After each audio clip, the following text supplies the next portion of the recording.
Even Jesus just published an article about my authenticity, or maybe just Jesus Garcia of Boston University, which 5 years ago was my top choice school, and they rejected my application, probably because students like Jesus wrote better essays. Since I didn't get to go to school there, maybe there's a life lesson in this, and it's bigger than just telling Boston University to suck my dick. Why do you think the school that said I wasn't good enough to attend has students doing homework about me now?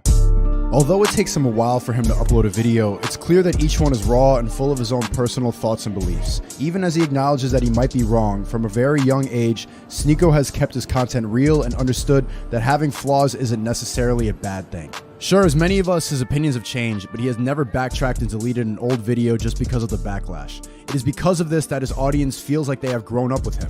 He's not like other YouTubers focused on making a brand out of themselves and using their audience to cash in on advertisers and sponsors. With Sneako, there is no facade or filter. Have you ever heard of the phrase, drinking the Kool-Aid? Oh yeah! Nah, in 1978, this cult leader Jim Jones got 900 people to willingly drink cyanide-laced Kool-Aid so they could all go to heaven together or whatever. Regular, degular people with families. 300 of that 900 were children. So even the parents listened to their orders from their leader and gave their kids a magic heaven drink. They all died. Maybe they're in heaven, you can decide that for yourself, but they all drank poison Kool-Aid because someone powerful told them to. If you don't believe me, pause this video and look up a picture of Jonestown. Then take a deep breath, come back and be mad. Out of that 900, there must have been at least 250 thinking, maybe this Kool-Aid cult juice is a bad idea. But when they saw the other 650 sipping, their lives were lost to peer pressure. I always found it stupid how people are so patronizing to cults. Right now there's someone watching this who just learned about Jonestown for the first time and they can't believe how stupid and gullible those 900 people were, right? Humans all desire community, fear death, and need answers. Cults provide the same comfort as religion, the same community as any society, and the same answers from one powerful leader. There's no difference between a cult and your religion. We blindly take orders from our leaders every day. Cults operate on the same system that all of you watching are into. You might find it ridiculous that 900 people drank cyanide Kool-Aid without hesitation, but almost all of you injected it. I like being in a place as beautiful as Barcelona because you forget to check your phone. When you're in a place not ruined by social media yet, it dawns on you how there's not one BBL in sight.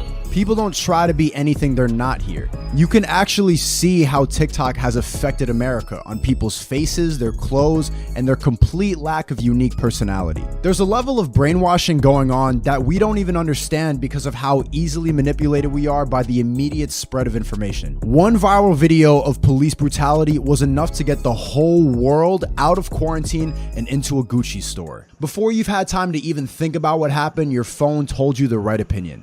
Rather than judge his opinions, maybe one should just sit back and appreciate his willingness to share these things with us, to experiment artistically on a platform that doesn't value experimentation. Sneako is an open book.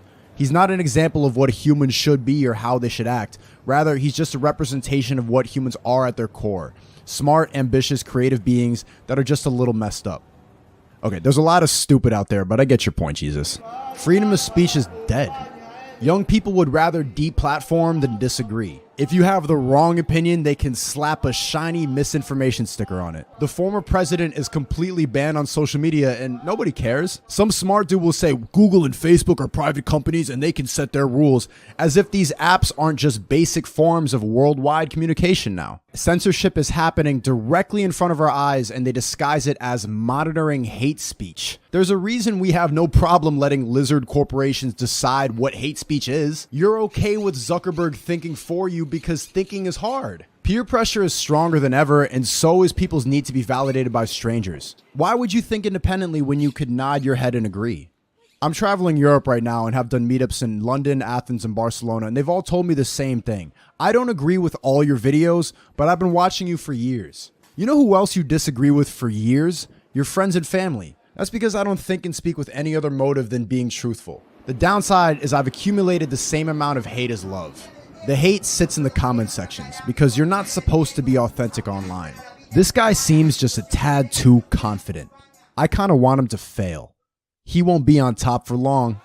But in real life so far, it's all love. There's no screen to hide your misery behind.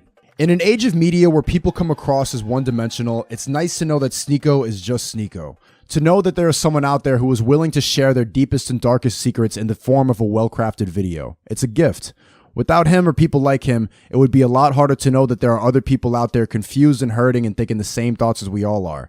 He's turning YouTube into an art form. Yeah.